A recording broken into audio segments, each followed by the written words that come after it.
You're watching Color 10 News at 10 in high definition. Gas prices in Springfield are higher than the national average right now. Hello again, everybody. I'm David Oliver. And I'm Ashley Ketz. Color 10's Kevin Schwaller is live to show if you can beat the prices by shopping around. Kevin, what'd you find out? Well, take a look at this, David and Ashley. $3.89 right now. Just earlier today, it was at $3.74 in most places in Springfield. That may get you thinking, I want to drive someplace else, try to save a few cents on gas. Well, we crunched the numbers for this news car here. If we went someplace that had gas 20 cents cheaper than it was earlier in the day today, we drove 5 miles away and filled up the tank, we'd only save about $1.50 here. And if we drove 10 miles away, we'd only be saving pocket change. As drivers roll down their windows, they're seeing gas prices go up. $3.74 in much of Springfield. About 60 miles east of here, you could find gas for $3.52. Manager Amy Nelson says that was until the upward trend kept spreading down the highway. It was $3.74 at Mansfield, so I had to raise it up from $3.52 to $3.74. Wow, that's a 20-cent jump. So how far would you drive to save? GasBuddy.com listed gas prices at $3.52 in Mountain Grove, $3.39 in Harrison, Arkansas, and $3.25 and lower in Little Rock. I've worked at the gas station, and people have definitely drove to a different town just so they could get gas. A spokesperson for AAA says these gas stations are making less than a quarter on a gallon of gas. There isn't much in the way of profit from a gallon of gasoline. AAA's Mike Wright says there's something strange happening. Missouri typically has some of the cheapest gas in the nation. Right now, it ranks 22nd. Very, very unusual for the state of Missouri. So I suspect that there's a crimp in the distribution system that brings fuel into Missouri. Putting a crimp in many wallets, Gas Buddy shows Missouri's average gas price jumped 30 cents in the last month. And we spoke with a gas station owner who expects gas prices to jump again by tomorrow. That may be what we're already seeing on the sign here at $3.89. Reporting live in Springfield, Kevin Schwaller, Color 10 News. That is hard to believe, Kevin. Thanks. Well, paying for gas wouldn't be a problem if you're holding the winning Powerball ticket.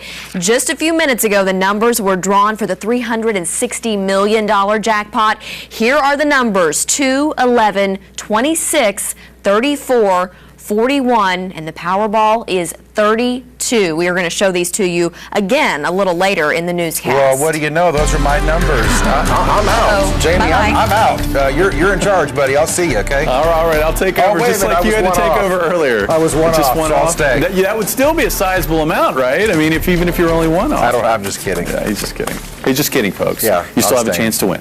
All right, outside right now, we've got still maybe a little bit of light rain in parts of the area. Most of the heavier rains have come to an end after that wave of rain kind of spread north and east out of Arkansas and across southwest Missouri. You can see where we've still got some heavier showers, a little bit moving through the Lebanon area. That has now moved on to the north. Still some light rains, though, in Lebanon. And we've got these isolated heavier showers extending south through Webster County and into Douglas County, in and around the Ava area. We had one heavy storm move by to the west of West Plains. That one appears to have lost its lightning, and there's more shower activity to the south and west. Temperatures are currently in the 60s where we've seen the rain, but still in the 70s to the north where we've been rain-free this evening. Now, as far as what we can expect for the rest of the night tonight and the day tomorrow, it looks like we'll continue to find waves of showers and thunderstorms. We'll take a look at that, and a very warm, humid, summer-like weekend forecast, which could lead to some severe weather later on. Jamie, thanks. We got some new information for you about a Springfield shooting that was breaking news at 6 tonight. A woman is now recovering over at Mercy Hospital after being shot in the jaw. This happened at a duplex on East Whiteside near Ingram Mill. That's near the Dryden Place townhouses and north of Glendale High School. Witnesses say several shots were fired during an argument there. Neighbor Matthew Wells then saw 2 men run from the scene and 2 other men chasing the suspected shooters. When I seen him shooting, I ran in, pushed my son inside, shut the door, and then I came back out, and that's when I watched everything else that went on. Now, we do know police surrounded a home on South John Avenue because they thought a suspect might be hiding out there. Turns out he was not, and police cleared that scene a short time later. New at 10 tonight. Downtown business owners are learning how they can look out for one another and better protect their property. Tonight, about 30 people showed up to get more information about the city's new Business Watch program. It's an extension of Neighborhood Watch, but is geared toward business owners. They're urged to communicate with neighbors and police if they see anything unusual in downtown. For instance, several windows have been shot out recently. He talks about replacing light bulbs, about picking up trash, keeping your property maintained. All those little things make the environment stronger and less conducive to crime. The program was one of the recommendations from the Park Central Square Task Force. Another session is being planned for business owners on Commercial Street. The scandal at the Internal Revenue Service has cost the acting commissioner his job. Today, Stephen Miller resigned after an inspector general's report showed ineffective management at the IRS allowed agents to single out the Tea Party and other conservative groups holding up their tax exemption applications for months. President Obama says he will not tolerate the misconduct at the IRS. Also tonight, new at 10, people across Springfield are ditching four wheels for two this week. It is once again Bike to Work Week, an initiative from Ozark Greenways. Our Laura Kennedy is live tonight to show how practical it really is to ride your bike to work. Laura. Thank you, David. It all depends on the distance you have to travel, the time you have to spare, and then, like today with the rain, of course, the weather. Most people we spoke with today said it is not feasible for them to ride their bikes to work. The organizers of the event hope that this week just gets people thinking, and maybe so they try it once and see just that it might be a little bit easier than they thought. Springfield City Manager Greg Burris doesn't usually wear spandex to work. I think this is not the way I normally leave the office. But Wednesday, the change of clothes is a necessity. I decided to bike to work as part of Bike to Work Week. The movement is an effort to promote an active lifestyle and reduce carbon emissions. Biking is one of the fun ways to get out of your car and find another way to get around. Patty Cantrell is the director of the Healthy Living Alliance. She says this annual event is important to push the creation of more bike routes. There's a lot of opportunities that we may not be aware of in Springfield when we're driving to the grocery store or to school. Some people say even with designated bike lanes like this through town, it's still too dangerous to ride your bike to work. That's kind of the other thing, is to point out that it really shouldn't be that dangerous for people to get out and do a simple thing. That's a really important thing for the city and all of us to make a priority. Greg says the city is making a concerted effort to add new bike routes. So if somebody hasn't tried it in the last 5 years, I'd say get out and try it. Both Greg and Patty agree it can be inconvenient to ditch the car. You have to plan ahead. I brought in a change of clothes the day before. But they hope this week at least opens the eyes of Springfield residents to alternative transportation. Traffic managers told me this morning that there were at least $150,000 spent on inner city bikeways like these along Benton Avenue. There are now 60 miles of these types of trails within the city and then 60 miles of bike trails through parks. We have maps to all those trails on our website, ozarksfirst.com. Reporting live, Laura Kennedy, Color 10 News. Thank you, Laura. In tonight's medical coverage, work is ready to begin on an Ozarks hospital expansion. Today, Cox Health broke ground on its new patient tower at Cox Medical Center South. This 310,000 square foot addition will house a women's and children's hospital and a neuroscience center. Cox Health's president and CEO, Steve Edwards, says there are other advantages as well. It allows us to have every single patient in our South facility in a private bed. It also gives us room for future growth. We have 3 floors that won't be developed yet, so we'll be able to develop in the future as patient demands require. The project cost $130 million. The leaders hope to have it up and running by Thanksgiving of 2014. It is finals week again for many schools, and doctors are warning Color 10 News tonight that some students are using prescription drugs to help them cram. They say it helps them focus and stay awake, giving them a boost they need while they try to get all their work done. Dr. Colby Wang is a psychiatrist. He prescribes Adderall to patients with ADHD and says it can be dangerous for people without a prescription. These are addictive substances. I think they can also lead to other addictive things. So if you're trying to always take a shortcut, I think that's a slippery slope. And Dr. Wang tells us the short-term side effects include twitches, lack of sleep and appetite, and irritability. An Ozarks cabin built before the Civil War still stands. And folks over in Lawrence County want to keep it that way. Needs a lot of repairs, but it's doable. Tonight in Oliver's Ozarks, the efforts to reinvigorate the Adamson cabin. And we'd like to keep you informed on the Color 10 Facebook page. Look for the Facebook icon on ozarksfirst.com and like our page.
Now more local news here on Color 10 at 10. We know that Missouri played a big role in the Civil War. The conflict, though, destroyed many buildings that were here before the battle. But there's an old cabin in Lawrence County that survived, and there are now efforts to preserve it and the history it honors. The Adamson cabin is tonight's Oliver's Ozarks report. Take a drive around and tell me how many of these you can see. There just aren't that many left. But the Adamson cabin near Mount Vernon is still standing tall. It was built around 1858 by a man named E.J. Adamson, who brought his family to the Ozarks from Tennessee. He was of Irish descent. I believe he had 7 or 8 children, and all of them were raised in this cabin. The cabin stayed in the Adamson family for decades until the mid-1970s, when it was donated to the Lawrence County Historical Society. It was moved from its original location near the banks of Turnback Creek to this spot in 1990. And it's one of the few surviving buildings from the pre-Civil War era that you can go in and see just how they lived. The Lawrence County Historical Society maintains the cabin now for visitors to enjoy, but it's showing some signs of age and needs some TLC and about $10,000 for repairs. As you can see, it needs a new roof, and as we've gone around, it needs a lot of repairs, but it's doable. We have to keep it true to form and true to the era. That's why it's going to be so expensive. One more time. This Bluegrass and Barbecue Festival 2 weeks ago raised extra money to buy that roof and make other repairs. Clearly the people of Lawrence County are passionate about this project. Now organizers hope others will join the cause to keep the cabin as a centerpiece of local history. That pre-Civil War era, there's so little of it left, so little evidence of it left. It harks back to a different era that you're not going to find anywhere else. It is really a cool place to see. Perhaps you want to visit. The cabin, by the way, sits right off Lawrence County Road, 1137, on the grounds of the Historical Society's museum they have there. It's right by the golf course, right off Highway 174, Chesapeake exit there. It's open for tours on Sundays in the summertime from 1 to 3 on Sundays only. I should mention they're trying to raise about $10,000 to get that roof replaced and some other repairs. Got a good start, though. Yeah, they've got about $3,000 right now. So a little bit of history there for you right there in Lawrence County. And it's right in our backyard. Go Pretty visit. Cool. They would love to see you, I'm sure. Well, Jamie is joining us now with an update on some wet weather we've had tonight. Jamie? Yeah, it's been pretty quiet here in the Ozarks. Just really a soft rain and some thunder at times. But down to the southwest in Texas, it's been a pretty rough night. We've seen severe weather. We could find severe weather in the Ozarks a little later on in the forecast. A look at the next 7 days coming up.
And now weather with Color 10 News Chief Meteorologist Jamie Warner. Well, here in the Ozarks, it's just been sort of a thundery evening. We've had some light to moderate areas of rain move through, but down to the south in Texas and south central Oklahoma, we've had severe weather. In fact, reports of tornadoes. Hood County may be the area that was hardest hit, at least so far. That is located to the southwest of the Dallas-Fort Worth area, a town called Granbury, reporting possible fatalities being the result of a tornado which moved through that community earlier this evening. And you can see that one report right there. That was one of several so far. We've seen just to the west of the Dallas-Fort Worth area, and we've had tornado warnings in the Dallas-Fort Worth area, so additional reports of tornadoes possible as the night wears on. Here locally, conditions have been relatively quiet. Just again, a soft rain sort of making its way across the Ozarks, a little bit of thunder here and there, no severe weather whatsoever. In fact, it looks like we've lost the lightning that we had with the activity earlier this evening. There's one isolated heavy shower to the north of Seymour, that activity tracking to the north. We've also got a little cluster cluster of shower activity right here to the north of the West Plains area.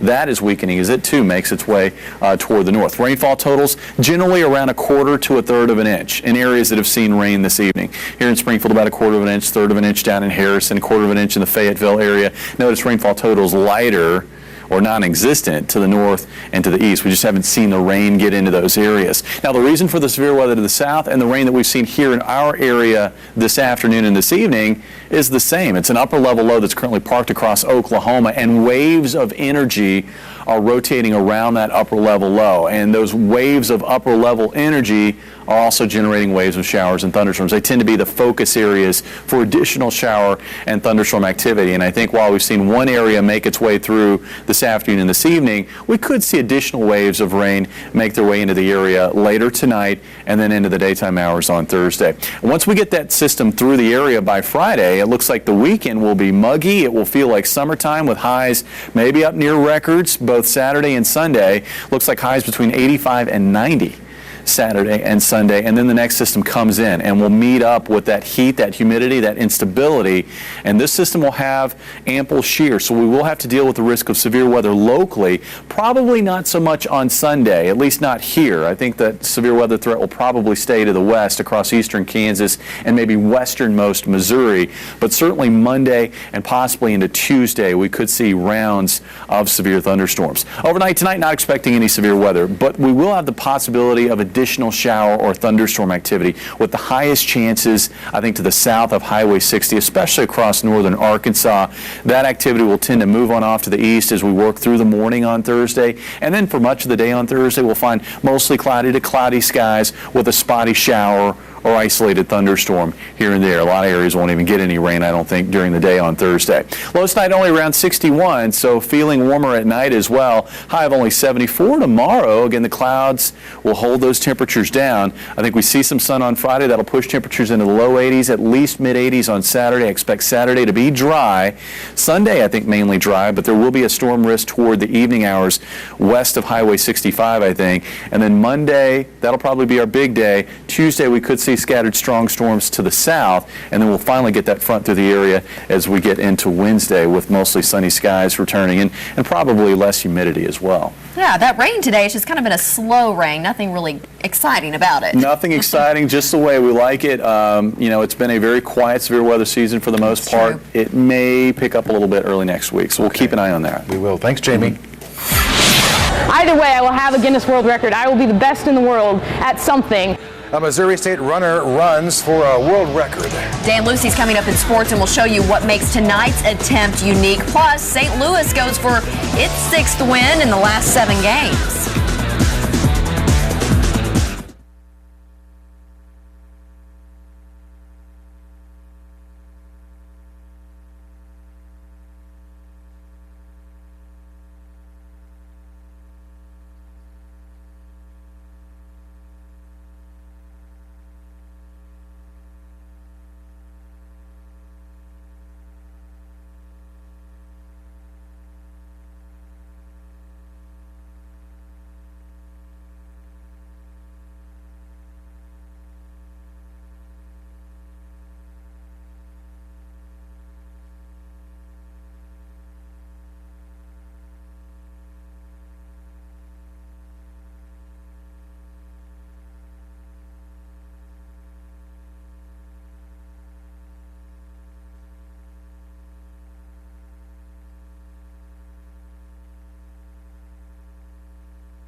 Now, the Chevy Dealer Sports Report with Dan Lucy.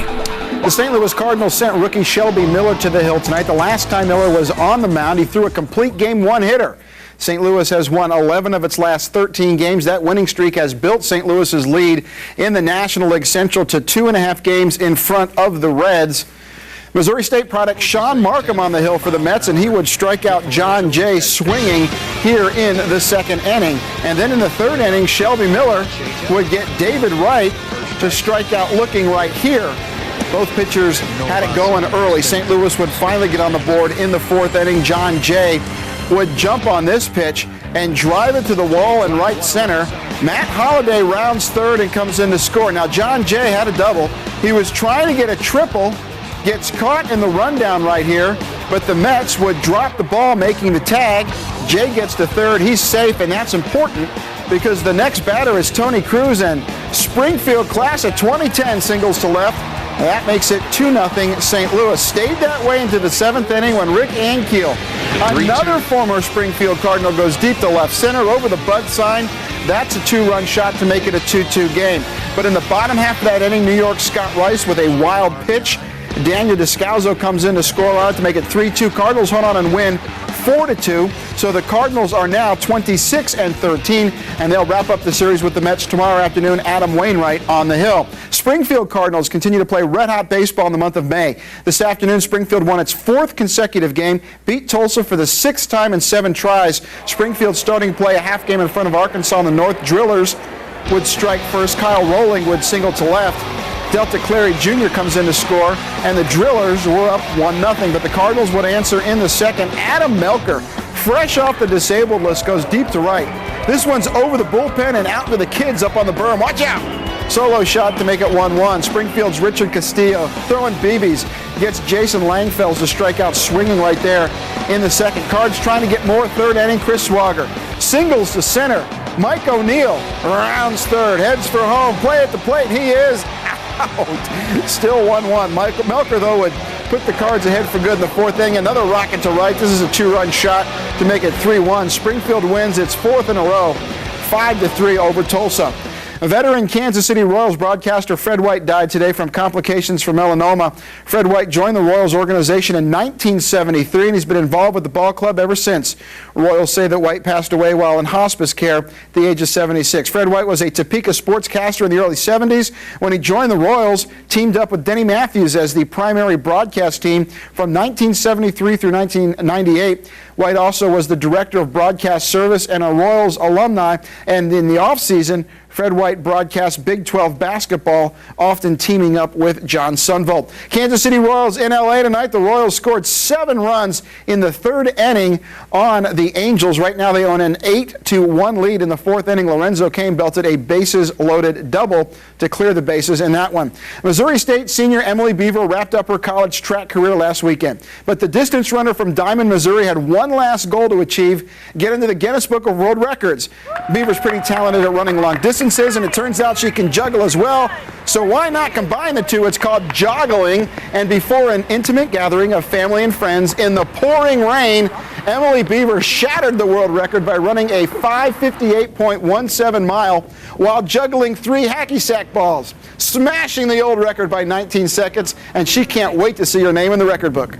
That is very exciting. I am really looking forward to that. Of course, it's up to Guinness to decide if I actually get in the book, but either way, I will have a Guinness World Record. I will be the best in the world at something, which is quite, I think that's quite an accomplishment. It's a fun thing to be able to say. Congratulations, Emily. In the NBA tonight, Oklahoma City Thunder back against the wall, facing elimination at home against Memphis Grizzlies with a 3-1 lead in the best of 7, and the Grizz lead by 11 in the third quarter. So Oklahoma City's got to get moving there. And Emily, she can juggle and joggling. Wow. That's awesome. Good for her. Thanks, Dan. We'll be right back.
Here are tonight's winning lottery numbers.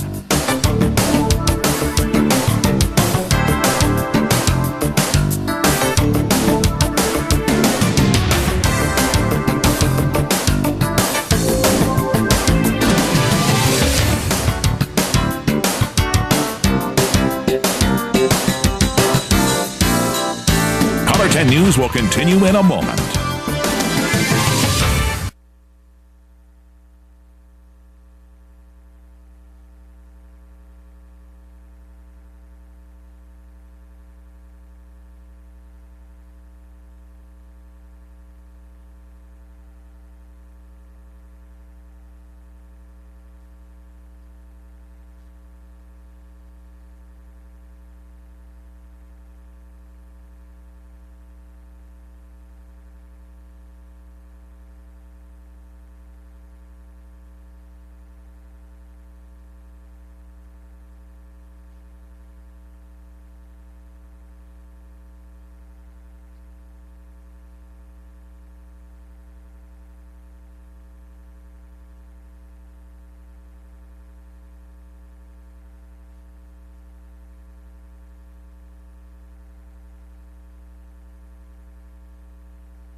Well, pretty easy going, it looks like, for the next couple of days. Just some spotty showers and thunderstorms, really nothing major. But late in the weekend into early next week, we will have that risk for severe weather.